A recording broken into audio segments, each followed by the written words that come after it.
الحمد لله الحمد لله رب العالمين والعاقبة للمتقين والصلاة والسلام على سيد الأنبياء والمرسلين وعلى آله وأصحابه وأهل بيته وأزواجه وذرياته ومن تبعهم بإحسان إلى يوم الدين.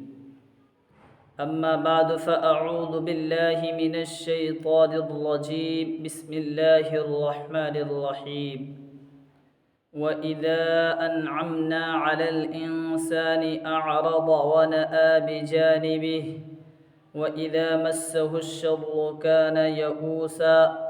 قل كل يعمل على شاكلته فربكم أعلم بمن هو أهدى سبيلا ويسألونك عن الروح قل الروح من أمر ربي وما أوتيتم من العلم إلا قليلا ولئن شئنا لنذهبن بالذي أوحينا إليك ثم لا تجد لك به علينا وكيلا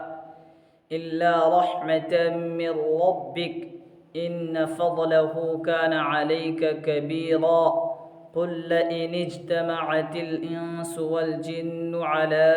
أن يأتوا بمثل هذا القرآن لا يأتون بمثله ولو كان بعضهم لبعض ظهيرا ولقد صرفنا للناس في هذا القرآن من كل مثل فأبى أكثر الناس إلا كفورا. صدق الله العلي العظيم وبلغنا رسوله النبي الأمي الكريم ونحن على ذلك لمن الشاهدين والشاكرين والحمد لله رب العالمين. اللهم صل على محمد وعلى آل محمد كما صليت على إبراهيم وعلى آل إبراهيم إنك حميد مجيد. اللهم بارك على محمد وعلى آل محمد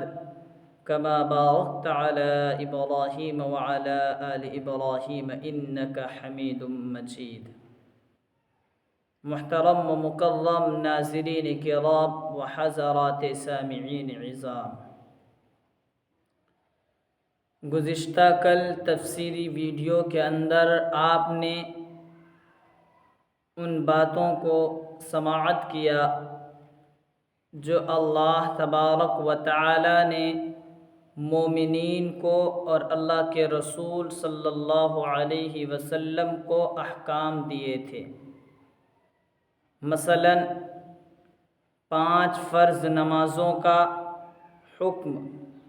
اور تہجد کا جو حکم دیا تھا اس کو آپ لوگوں نے سماعت کیا اور اس کی پوری تفصیل اور ڈیٹیلز آپ کے سامنے آئی. اور اسی طرح سے ہجرت کے وقت جو رسول اللہ صلی اللہ علیہ وسلم کو دعا کرنی تھی وہ دعا کا حکم دیا تھا اور آپ نے اس کی بھی تفصیل سنی. اور اسی طرح جب مکہ فتح ہو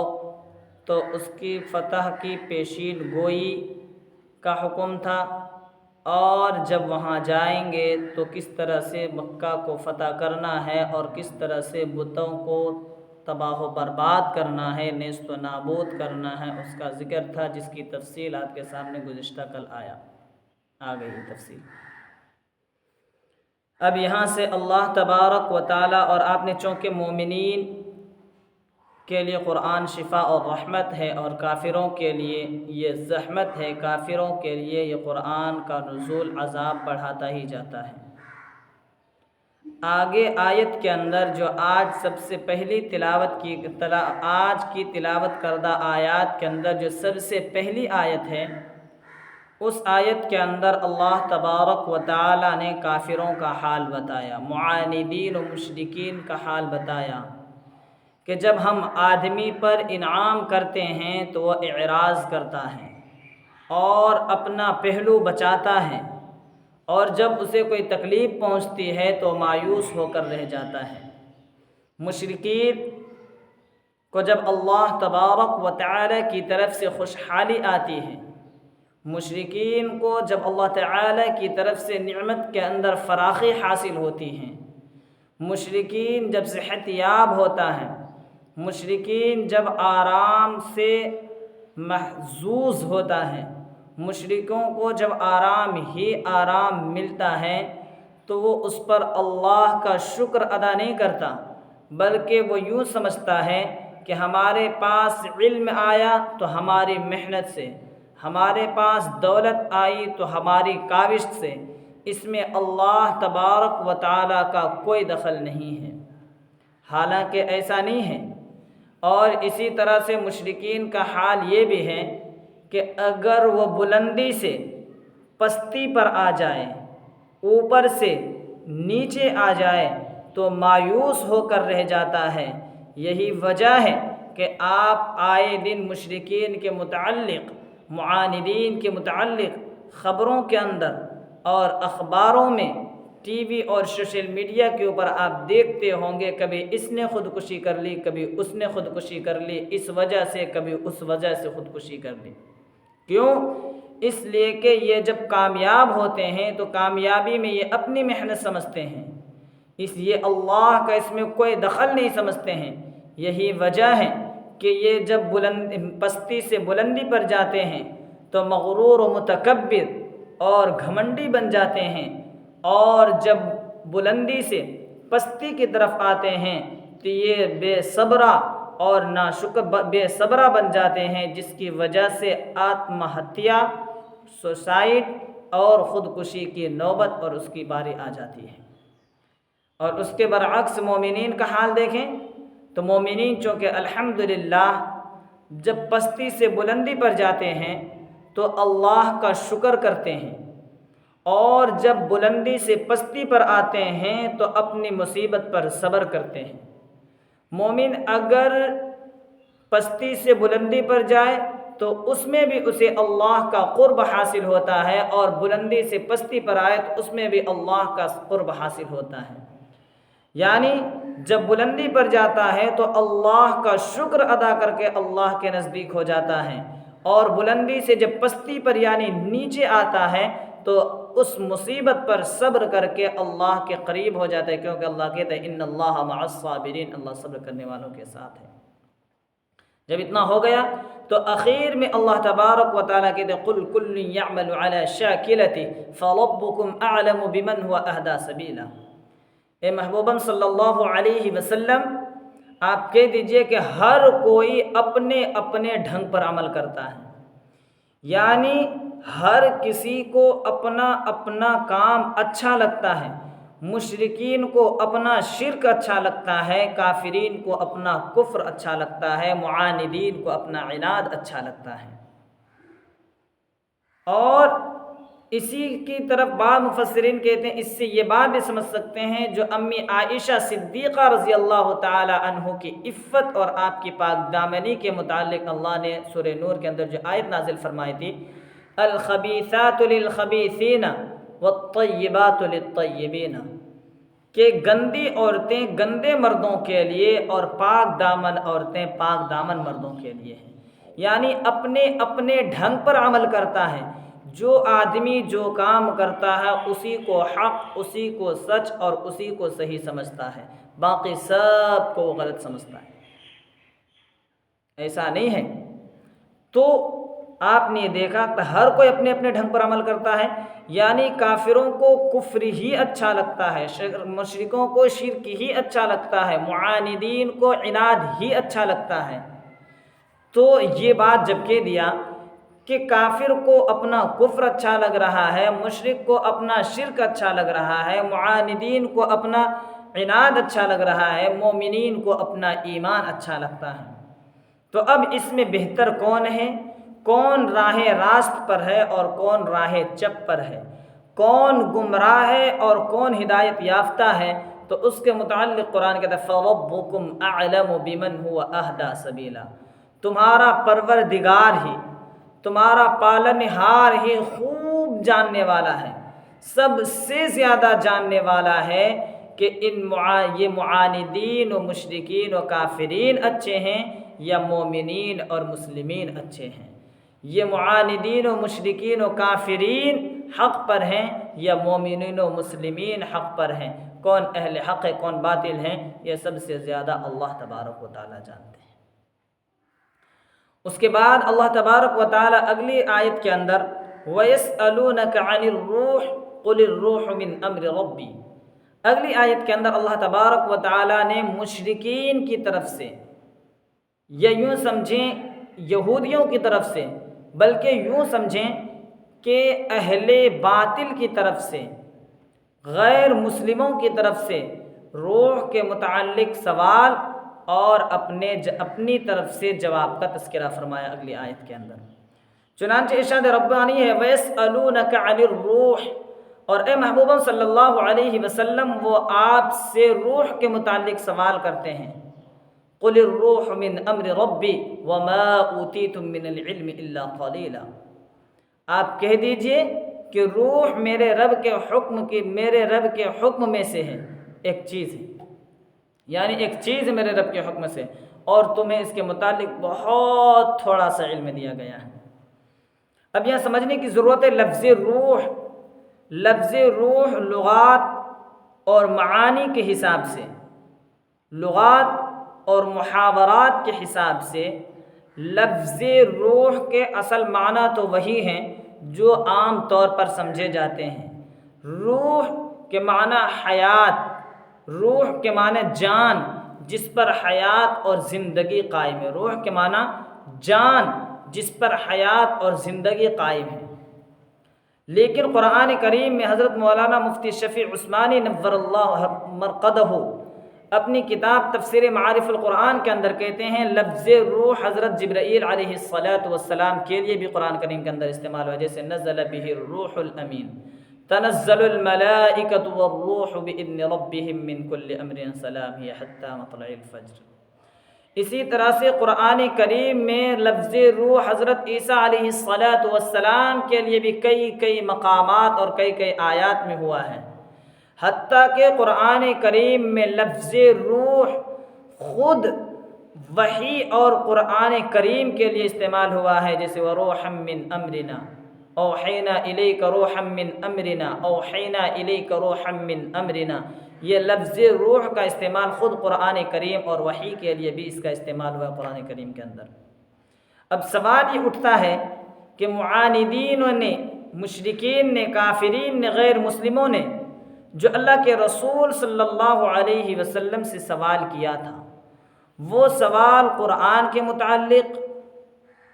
اور حضرت جبرائیل علیہ السلام کے متعلق،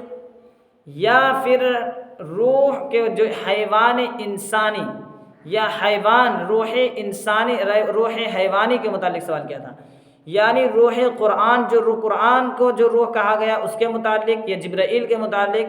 یا روح جس سے عام طور پہ معنی سمجھا جاتا ہے جان جس پر زندگی اور حیات قائم ہے، اس کے معنی میں سوال کیا تھا۔ بعض مفسرین قرآن کریم کے اس سیاق و سباق کو دیکھتے ہوئے اور اس کی رعایت کرتے ہوئے اس طرف گئے ہیں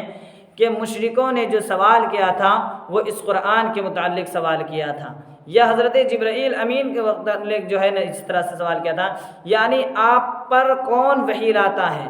اور کس طرح سے وحی لاتا ہے۔ تو قرآن کریم نے صرف اس بات پر اکتفا کیا کہ قرآن کریم جو ہے حضرت اللہ تبارک و تعالیٰ کے حکم سے آتی ہیں، یہ قرآن کریم اللہ تبارک و تعالیٰ سے حکم سے آتا ہے، یہ قرآن کریم کی وحی اللہ تبارک و تعالیٰ کے حکم سے آتی ہے، جس کی تفصیل اور ڈیٹیلز کا جو مطالبہ تھا اس تفصیل اور ڈیٹیلز کو اللہ تبارک و تعالیٰ نے بیان نہیں کیا۔ اس طرف بعض مفسرین گئے، لیکن احادیث مرفوعہ صحیحہ سے یہ بات ثابت ہے کہ اللہ کے رسول صلی اللہ علیہ وسلم سے جو روح کے متعلق سوال کیا گیا تھا وہ سوال اس قرآنی روح نہیں، یعنی قرآن کو جو روح کہا گیا ہے، قرآن لفظ روح قرآن کے لیے جو بولا گیا ہے، یا جو لفظ روح حضرت جبرائیل کے لیے بولا گیا ہے وہ اس کے لیے نہیں، بلکہ انہوں نے جو سوال کیا تھا احادیث مرفوعہ صحیحہ سے یہ بات ثابت ہوتی ہے کہ انہوں نے جو سوال کیا تھا وہ روح حیوانی کے لیے کے متعلق سوال کیا تھا کہ آخر روح کون سی چیز ہے، آخر روح کیا ہے، آخر کار وہ کون سی چیز ہے جو حیوان کے اندر آتا ہے تو حیوان جی اٹھتا ہے، حیوان جی اٹھتا ہے۔ تو اس کے متعلق بخاری و مسلم کے اندر ایک روایت ہے حضرت عبداللہ ابن مسعود رضی اللہ تعالی عنہ کی۔ حضرت عبداللہ ابن مسعود رضی اللہ تعالی عنہ کہتے ہیں کہ ایک موقع سے میں اللہ کے رسول صلی اللہ علیہ وسلم کے ساتھ مدینے کے غیر آباد حصے میں تھا، اور اللہ کے رسول صلی اللہ علیہ وسلم کے ہاتھ میں کھجور کی ٹہنی کی ایک شاخ تھی، ایک لکڑی تھی جو کھجور کی ٹہنی کی شاخ تھی، اور اسی طرح سے ادھر ہم لوگ جا رہے تھے۔ تو اسی اثنا میں یہودیوں کا ایک قافلہ آیا اور انہوں نے کہا دیکھو اللہ کے رسول صلی اللہ علیہ وسلم آ رہے ہیں، چلو اللہ کے رسول صلی اللہ علیہ وسلم سے روح کے متعلق سوال کرتے ہیں۔ تو ان میں سے کسی نے منع کیا، بولا جان دے یار، جانے دو، کیوں سوال کریں گے، ہٹاؤ۔ لیکن سوال کرنے والوں نے نہیں مانا، آخر کار سوال کر ہی ڈالا۔ تو اللہ کے رسول صلی اللہ علیہ وسلم سے جب سوال کیا تو اللہ کے رسول صلی اللہ علیہ وسلم نے جو ہے ہاتھ رک کر کے اپنے آپ کو روک لیا، وہیں رک گئے۔ حضرت عبداللہ بن مسعود کہتے ہیں کہ جب آپ نے اس لکڑی کے سہارے پر اپنے آپ کو روکا تو مجھے خیال ہوا کہ ہاں، میں سمجھ گیا کہ اللہ کے رسول صلی اللہ علیہ وسلم پر وحی آ رہی ہے۔ خیر، اللہ کے رسول صلی اللہ علیہ وسلم پر وحی آئی اور اللہ کے رسول صلی اللہ علیہ وسلم نے پھر یہ آیت پڑھ کر سنائی، وَيَسْأَلُونَكَ عَنِ الرُّوحِ قُلِ الرُّوحُ مِنْ أَمْرِ رَبِّي وَمَا أُوتِيتُم مِّنَ الْعِلْمِ إِلَّا قَلِيلًا۔ اے محبوبم صلی اللہ علیہ وسلم، وہ آپ سے روح کے متعلق سوال کرتے ہیں، آپ کہہ دیجئے کہ روح میرے رب کے حکم میں سے ہے، یعنی میرے رب کے حکم میں سے ایک چیز ہے، وَمَا أُوتِيتُم مِّنَ الْعِلْمِ إِلَّا قَلِيلًا، اور اس کے متعلق تمہیں بہت تھوڑا علم دیا گیا ہے۔ ایک روایت، اور ایک روایت میں حضرت عبداللہ ابن عباس رضی اللہ تعالی عنہما کہتے ہیں کہ اللہ کے رسول صلی اللہ علیہ وسلم نے جب نبوت کا اعلان کیا تو چونکہ اللہ کے رسول صلی اللہ علیہ وسلم مکہ کے اندر جو اپنی بچپن گزارا تھا آپ نے، تو اپنی بچپن جو آپ نے گزاری تھی تو آپ کا بچپن جو ہے ان کے درمیان میں ہی گزرا،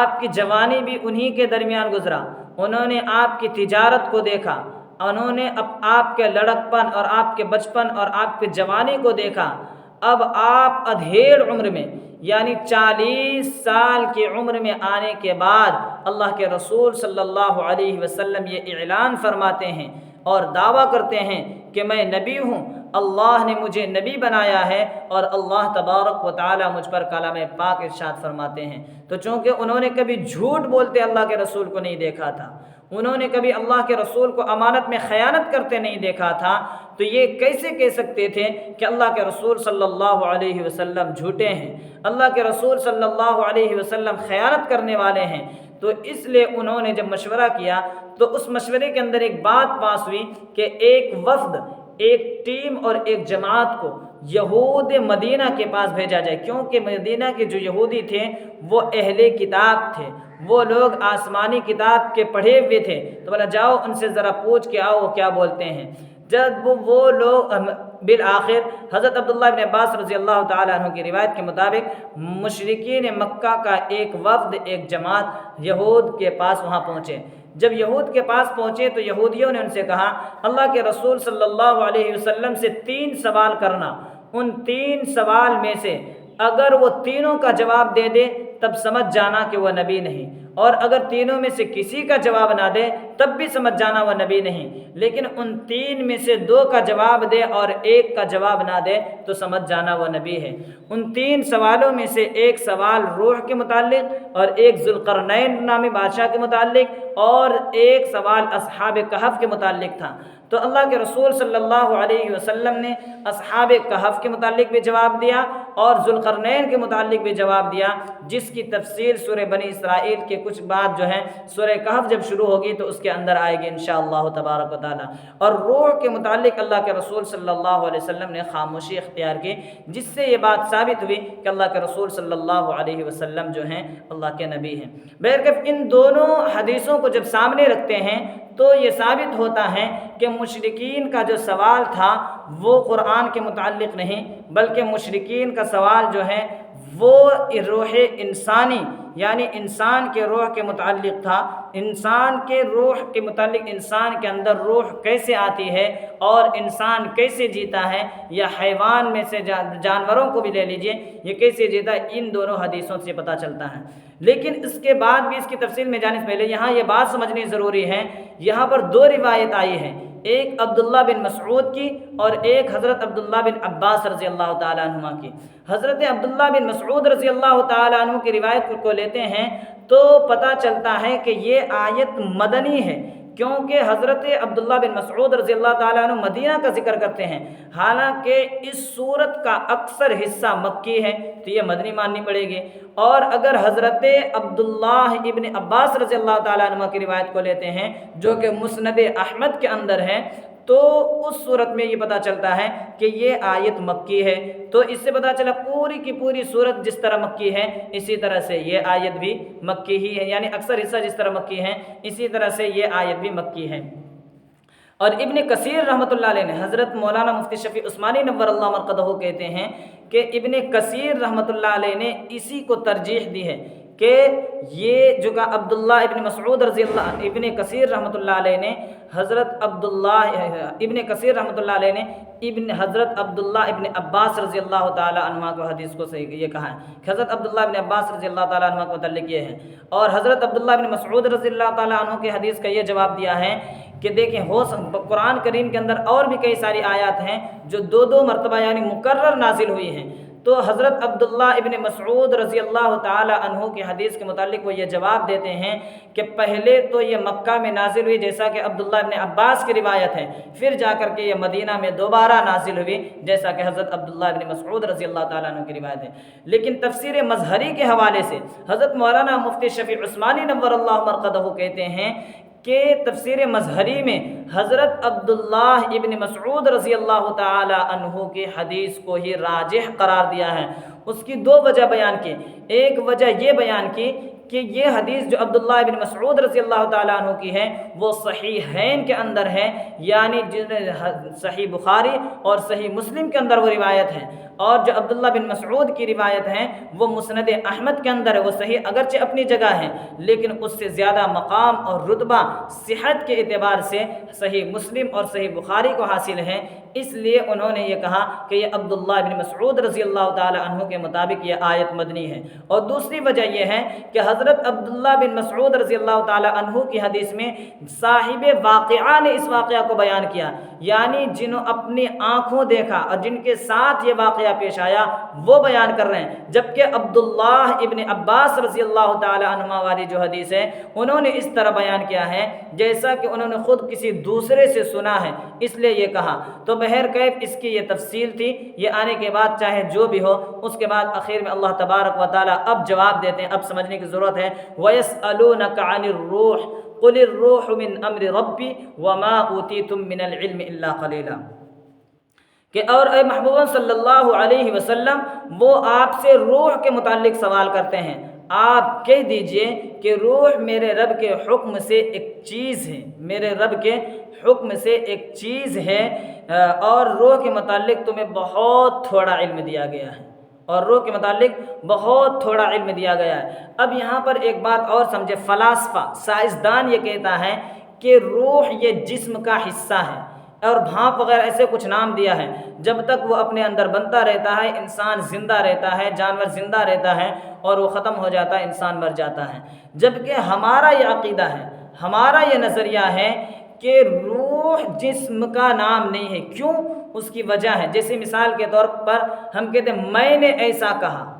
جیسے میں کہہ رہا ہوں میں تفسیر کر رہا ہوں، تو دیکھیے میں کر رہا ہوں تو کر رہا ہوں کس سے کر رہا ہوں؟ زبان سے کر رہا ہوں۔ یہ تو سمجھ میں آ رہا ہے کہ زبان سے کر رہے ہیں، میری آنکھیں آپ کو دیکھ رہی ہیں، آپ کی آنکھیں مجھے دیکھ رہی ہیں، میرے کان آپ کو سن رہے ہیں، آپ کے کان مجھے سن رہے ہیں، لیکن لفظ میں کیا ہے؟ جب میں نے کہا کہ میں کر رہا ہوں تو میں کیا ہے؟ آنکھ ہے، کان ہے، ناک ہے، سر ہے، بال ہے،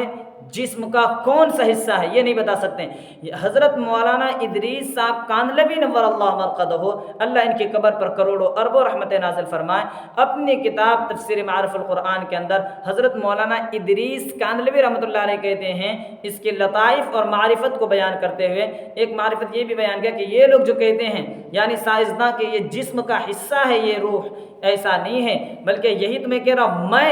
میں تفسیر کر رہا ہوں۔ تو یہ لفظ میں کیا ہے، ہمارے جسم کا کون سا حصہ ہے، ہم اور آپ بیان نہیں کر سکتے ہیں، ہم اور آپ بتا نہیں سکتے ہیں۔ تو یہ جو ہمارا جسم ہے، سر سے لے کر پیر کے ناخن تک یا پیر کے تلوے تک، یہ پورا کے پورا جسم ہے۔ اس میں اعضاء آنکھ بھی ہے، کان بھی ہے، ناک بھی ہے، منہ بھی ہے، دانت بھی ہے، ہاتھ پیر سب کچھ ہے، لیکن لفظ میں کیا ہے پتہ چلا، لفظ میں جو کہہ رہا ہے اسی کا نام روح ہے، یہی اسی کا نام روح ہے۔ تو یعنی روح جسم سے الگ ہے، جب تک وہ جسم الگ چیز ہے روح الگ چیز ہے۔ دوسری مثال یہ لے لیں کہ جب ہم سوتے ہیں ہماری آنکھیں کام نہیں کرتی، ہمارے کان کام نہیں کرتے، ہمارے ہاتھ پیر کام نہیں کرتے، لیکن ہم خواب میں نہ جانے کہاں کہاں کی سیر کر لیتے ہیں، کہاں کہاں تفریح میں چلے جاتے ہیں۔ یہ جو تفریح کر رہا ہے اسی کا نام روح ہے۔ پتہ چلا کہ روح الگ چیز ہے، جسم الگ چیز ہے۔ اتنا سمجھنے کے بعد آگے جملہ دیکھیں اسی آیت کا، وَمَا أُوتِيتُم مِّنَ الْعِلْمِ إِلَّا قَلِيلًا، اور تمہیں تھوڑا علم دیا گیا ہے، یعنی یہ علم رسول اللہ کو نہیں، یعنی ہم کو، آپ کو یا مشرکین و کافرین کو کہا جا رہا ہے جو لوگ سوال کر رہے ہیں کہ روح کے متعلق تمہیں بہت تھوڑا علم دیا گیا ہے۔ اور اگر ان مخاطبوں کے اس میں جمع کا صیغہ ہے تو رسول اللہ صلی اللہ علیہ وسلم کو بھی مان لیتے ہیں کہ خود رسول اللہ صلی اللہ علیہ وسلم کو کہا گیا کہ تمہیں تھوڑا علم دیا گیا ہے، تو عام امت کے اللہ کے مقابلے میں اللہ کے رسول کو تھوڑا علم دیا گیا ہے، ورنہ آپ کے پاس تو علم کا انبار تھا، علم کا ڈھیر تھا، علم کا سمندر تھا، علم کا پہاڑ تھا۔ یعنی اللہ تبارک و تعالیٰ نے رسول اللہ صلی اللہ علیہ وسلم کو اتنا علم دیا تھا، اتنا علم دیا تھا کہ ہم شمار نہیں کر سکتے ہیں۔ لیکن یہاں جو کہا کہ تم کو تھوڑا علم دیا گیا تھا، یہ امت کے مقابلے میں نہیں، یہ مخلوق کے مقابلے میں نہیں، بلکہ خالق کے مقابلے میں کہا جا رہا ہے، اور واقعتاً خالق کے مقابلے میں رسول اللہ صلی اللہ علیہ وسلم کو تھوڑا علم دیا گیا تھا۔ اور ہمیں اس لیے کہا کہ تھوڑا علم دیا گیا تھا، کیوں؟ اس لیے کہ ہمارے اور آپ کے یہاں کتنا بھی بڑا عالم ہو جائے، کتنا بھی بڑا نالج رکھنے والا ہو جائے، کتنا بھی بڑا گیانی ہو جائے، کتنا بھی بڑا جانکار ہو جائے، اس کی نادانی، اس کی جہالت، اس کا نہ جاننا اس کے علم سے بڑھ کر ہوگا۔ کیوں؟ اس لیے کہ جس چیز کو وہ جانتا ہے وہ محدود ہے، وہ جانتا ہے کہ میں کیا کیا چیز جان رہا ہوں، اور جس چیز کو نہیں جانتا وہ لامحدود ہے، وہ غیر متناہی ہے، اس کی کوئی انتہا نہیں، اس کو معلوم ہی نہیں۔ اس لیے آدمی کتنا بھی پڑھ لے، کتنا بھی بڑا عالم ہو جائے، کتنا بھی بڑا گیانی ہو جائے، کتنا بھی بڑا نالج مین کیوں نہ ہو جائے، آخر کار وہ تھوڑا علم دیا گیا ہے، اس کی جہالت اس کے علم سے بڑھ جاتی ہے۔ بہرکیف اتنا جب ہو گیا تو اللہ تبارک و تعالیٰ نے اب ہم پر یہاں پر جا کر کے، جس کا تفسیر سے تعلق نہیں ہے لیکن چونکہ ہم اہل سنت والجماعت احناف دیوبند سے تعلق رکھتے ہیں، اس لیے یہاں پر میں اپنا نظریہ بیان کرنا چاہوں گا۔ لوگ کہتے ہیں کہ علماء دیوبند جو ہیں یہ گستاخ رسول ہیں، رسول اللہ صلی اللہ علیہ وسلم کو عالم الغیب نہیں مانتے ہیں، بلکہ یہاں تک کہ ہمارے اکابر پر لوگوں نے اس طرح سے الزام لگایا کہ اللہ کے رسول صلی اللہ علیہ وسلم کے علم سے بڑھ کر نعوذ باللہ من ذالک گدھے کو علم ہے، ایک پاگل اور مجنوں کو علم ہے۔ حالانکہ ہمارا عقیدہ ہے، ہمارا نظریہ ہے، جو یہ کہے کہ رسول اللہ صلی اللہ علیہ وسلم سے زیادہ علم پاگل مجنوں تو کیا، بلکہ مخلوقات میں سے کسی بھی مخلوق کا اگر یہ کہتا ہے تو میں کہتا ہوں وہ بے ایمان ہے، وہ ایمان والا نہیں ہو سکتا۔ یہ ہمارا عقیدہ ہے۔ اگر علم کے متعلق کہا جائے تو ہم کہتے ہیں پوری کائنات کا علم ترازو کے ایک پلڑے میں رکھا جائے، ایک پلڑے میں تمام انبیاء کا علم، تمام فرشتوں کا علم، تمام صحابہ کا علم، تمام تابعین تبع تابعین کا علم، اتقیا صلحاء ادبا شعراء فصحاء بلغاء کا علم ایک پلڑے میں رکھا جائے اور ایک پلڑے میں کالی کملی والے جناب محمد الرسول اللہ صلی اللہ علیہ وسلم کا رکھا جائے تو ہمارا عقیدہ ہے اہل سنت والجماعت احناف دیوبند کا یہ نظریہ ہے کہ پھر بھی ان تمام لوگوں کے تمام مخلوقات کے علم پر اللہ کے رسول صلی اللہ علیہ وسلم کا علم بھر جائے گا۔ پھر بھی ہمیں کہتے ہیں کہ ہم اللہ کے رسول صلی اللہ علیہ وسلم کے گستاخ ہیں، اللہ کی پناہ اس سے۔ دوسری مثال میں یوں دیتا ہوں کہ دیکھیں تمام عالم مخلوقات میں سے فرشتے ہو، جن ہو، انسان ہو، حیوانات، نباتات، جمادات، ارضیات، فلکیات، جتنے بھی ہوں، تمام کا علم ایسا ہے جیسا کہ ایک سوئی لیں اور اس سوئی کو آپ سمندر کے اندر ڈالیں اور اس سوئی میں جتنا پانی آ رہا ہے اتنا علم تمام مخلوقات کا ہر ذرے کا ملا لیا جائے تو اتنا ہی علم بنتا ہے۔ میرا یہ عقیدہ ہے جتنا کہ علم اس سوئی کے نوک کے اندر جتنا پانی آیا ہے اور پورا کے پورا سمندر کا علم جناب نبی کریم صلی اللہ علیہ وسلم کو شامل ہیں۔ البتہ اللہ کے مقابلے میں رسول اللہ صلی اللہ علیہ وسلم کے پاس تھوڑا علم ہے، کم علم ہے۔ اور علم غیب پر اگر بات کی جائے تو انشاءاللہ تبارک و تعالی اگر اللہ نے زندگی دی اور اللہ تبارک و تعالی نے توفیق بھی دی ساتھ تو انشاءاللہ کبھی علم غیب کے اوپر میں الگ سے بالکل خصوصی طور پر ایک ویڈیو بناؤں گا انشاءاللہ۔ دیکھیں اتنا ہو گیا، پھر آگے اللہ فرماتے ہیں وَلَئِن شِئْنَا لَنَذْهَبَنَّ بِالَّذِي أَوْحَيْنَا إِلَيْكَ ثُمَّ لَا تَجِدُ لَكَ بِهِ عَلَيْنَا وَكِيلًا إِلَّا رَحْمَةً مِّن رَّبِّكَ إِنَّ فَضْلَهُ كَانَ عَلَيْكَ كَبِيرًا کہ دیکھیں آپ کو تھوڑا علم دیا گیا ہے، آپ یہ نہ سمجھیں کہ یہ آپ کا کمال ہے، یہ آپ کی خصوصیات ہیں، یہ آپ کے اندر جو ہے ایک طرح سے یہ ہیں، یہ آپ کی قابلیت ہے، ایسا نہیں ہے، بلکہ اللہ تبارک و تعالیٰ نے جو وحی بھیجی ہے اور وحی کے ذریعے سے آپ کو جو کچھ بتلایا ہے اگر اللہ چاہے تو اللہ تبارک و تعالیٰ اس کو دوبارہ چھین لے۔ اس لیے جتنا بتایا گیا ہے اور جتنا علم تم کو ہے اسی پر آپ عمل کریں اور اسی کے مطابق آپ کو چلیں، زیادہ یہ کرنے کی ضرورت نہیں ہے، ورنہ جو اللہ علم دینا جانتا ہے وہ اللہ لینا بھی جانتا ہے۔ جناب نبی کریم صلی اللہ علیہ وسلم سے آگے اس کا کہا جو بھی ہم نے وحی کی ہے ان تمام وحیوں کو ہم چھیننے کی طاقت رکھتے ہیں، ان تمام کو واپس لینے کی طاقت رکھتے ہیں، اور یاد رکھیو جب ہم واپس لے لیں گے تو ہم سے پھر دوبارہ لینے کے لیے کوئی مددگار، کوئی کارساز تم کو نہیں ملے گا، یعنی تم دوبارہ مجھ سے حاصل نہیں کر سکتے ہو، دوبارہ ہم سے یہ نہیں کر پاؤ گے۔ لیکن اللہ کا کرم ہے، اللہ الا رحمت من ربک، اللہ تیرے پروردگار کی طرف سے رحمت ہے تجھ پر کہ اللہ تجھ سے چھینتا نہیں، اور اگر چھین لے تو اللہ تبارک و تعالی اپنے رحمت سے چاہیں تو واپس کر دے گا۔ ان فضلہ کان علیک کبیرا، اس لیے کہ اللہ کا تم پر بڑا فضل ہے۔ اے محبوب صلی اللہ علیہ وسلم آپ پر اللہ کا بڑا فضل ہے، جیسے مقام محمود کا عطا کرنا، حوض کوثر کا عطا کرنا، تمام انبیاء پر فضیلت کا دینا، آپ کا خاتم النبیین وغیرہ ہونا، یہ بہت بڑا فضل ہے۔ قل لئن اجتمعت الانس والجن على ان يأتوا بمثل هذا القرآن لا يأتون بمثله ولو كان بعضهم لبعض ظهيرا ولقد صرفنا للناس في هذا القرآن من كل مثل فأبى أكثر الناس إلا كفورا۔ اب اگلی آیت کے اندر اللہ تبارک و تعالی قرآن کے اعزاز کو، قرآن کی عظمت کو، قرآن کی اہمیت کو بیان کرتے ہیں اور کہتے ہیں یہ کلام اللہ کا کلام ہے، یہ کلام اللہ کا کلام ہے، یہ کتاب اللہ کی کتاب ہے، کوئی مخلوق اس کا مقابلہ نہیں کر سکتا۔ مخلوق کبھی بھی مقابلہ کرے گا تو مخلوق کے کلام کی، مخلوق اگر مقابلہ کرے گا تو مخلوق کے کتاب سے مقابلہ کرے گا، مخلوق اگر کسی کا جواب لائے گا، اس کا نعم البدل لائے گی مخلوق، تو خود مخلوق کی ہی وہ کتاب ہونی چاہیے، مخلوق کی تصنیف ہونی چاہیے، لیکن یہ تصنیف اللہ کی، یہ کلام اللہ کا، یہ کتاب اللہ کی ہے۔ اور اگر وہ لوگ کہتے ہیں یہ آپ کا کلام ہے، یہ خدا کا کلام نہیں ہے، تو کہو کہ وہ بھی تو عربی جانتے ہیں، وہ بھی تو عربی کی فصاحت سے واقف ہیں، وہ بھی تو عربی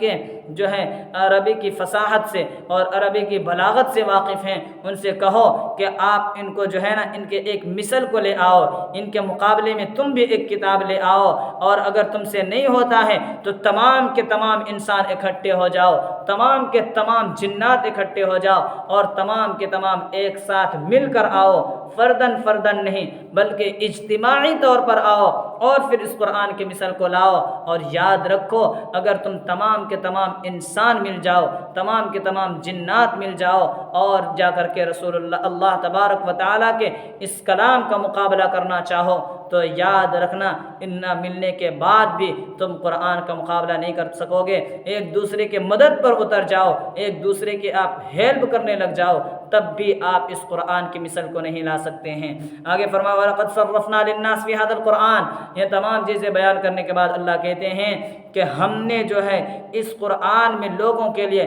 طرح طرح کے مضامین بیان کیے ہیں، پھیر پھیر کر مضامین بیان کیے ہیں۔ اس کے اندر ہم نے جو ہے اخلاق و آداب کا بھی بیان رکھا ہے، اس کے اندر ہم نے مواعظ کا بھی بیان رکھا ہے، اس کے اندر ہم نے اوامر و نواہی کا بھی بیان رکھا ہے، ہم نے اس کے اندر آداب معاشرت کا بھی بیان رکھا ہے، طرح طرح سے، بلکہ کئی کئی مضامین کو تو مکرر لایا ہے، بار بار لایا ہے، تاکہ یہ عبرتیں پکڑیں، اس سے نصیحت حاصل کریں۔ لیکن افسوس کہ فَأَبَى أَكْثَرُ النَّاسِ إِلَّا كُفُورًا، اکثر لوگ جو ہیں بس ناشکری ہی کر رہے ہیں، ناشکری ہی کرتے جا رہے ہیں، وہ انکار کر رہے ہیں، ہر چیز یہ انکار کر رہے ہیں مگر ناشکری کا، یعنی ہر چیز کا انکار کرتے ہیں جو اللہ نے کہا، اور اگر اقرار کرتے ہیں تو ناشکری کا اقرار کرتے ہیں، صرف ناشکری ہی کرتے چلے جاتے ہیں۔ ان تمام باتوں کو اپنے ذہن کے اندر، اپنے دماغ کے اندر اچھی طرح بٹھائیں، اور اللہ تبارک و تعالیٰ سے دعا کریں کہ اللہ تبارک و تعالیٰ ہمیں، ہمارے اور آپ کو، ہمارے اور آپ کے لیے اس تفسیر کے سننے کو اور سنانے کو آخرت میں نجات کا ذریعہ بنائے، اور اللہ تبارک و تعالیٰ ہمیں اور آپ کو کہنے سننے سے زیادہ عمل کرنے کی توفیق عطا فرمائے، اور اپنے اپنے نظریات پر اور اپنے عقائد پر، اپنے علماء پر، اور اپنے جو ہمارے جو مفسرین گزرے ہیں، محدثین گزرے ہیں، ان تمام پر اعتماد، ٹرسٹ اور بھروسہ کرنے والا بنائے۔ آخر میں ترجمہ دیکھیں، پھر انشاءاللہ تبارک و تعالیٰ بات ختم کرتے ہیں۔ وَإِذَا أَنْعَمْنَا عَلَى الْإِنسَانِ أَعْرَضَ وَنَأَىٰ بِجَانِبِهِ، اور جب ہم انعام کرتے ہیں آدمی پر تو وہ اعراض کرتا ہے اور اپنا پہلو بچاتا ہے۔ وَإِذَا مَسَّهُ الشَّرُّ كَانَ يَئُوسًا، اور جب اس کو کوئی تکلیف پہنچتی ہے تو مایوس ہو کر رہ جاتا ہے۔ قُلْ كُلٌّ يَعْمَلُ عَلَىٰ شَاكِلَتِهِ، اے محبوبم صلی اللہ علیہ وسلم آپ کہہ دیجئے کہ ہر کوئی اپنے ڈھنگ پر عمل کرتا ہے۔ فَرَبُّكُمْ أَعْلَمُ بِمَنْ هُوَ أَهْدَىٰ سَبِيلًا، تمہارا پروردگار خوب جاننے والا ہے اس شخص کو کہ کون سب سے زیادہ راستہ پانے والا ہے۔ وَيَسْأَلُونَكَ عَنِ الرُّوحِ، اے محبوبم صلی اللہ علیہ وسلم وہ آپ سے روح کے متعلق سوال کرتے ہیں۔ قُلِ الرُّوحُ مِنْ أَمْرِ رَبِّي، آپ کہہ دیجئے کہ روح میرے رب کے حکم سے ہے، یعنی ایک چیز ہے میرے رب کے حکم سے۔ وَمَا أُوتِيتُم مِّنَ الْعِلْمِ إِلَّا قَلِيلًا، اور تمہیں بہت تھوڑا علم دیا گیا ہے۔ وَلَئِن شِئْنَا لَنَذْهَبَنَّ بِالَّذِي أَوْحَيْنَا إِلَيْكَ،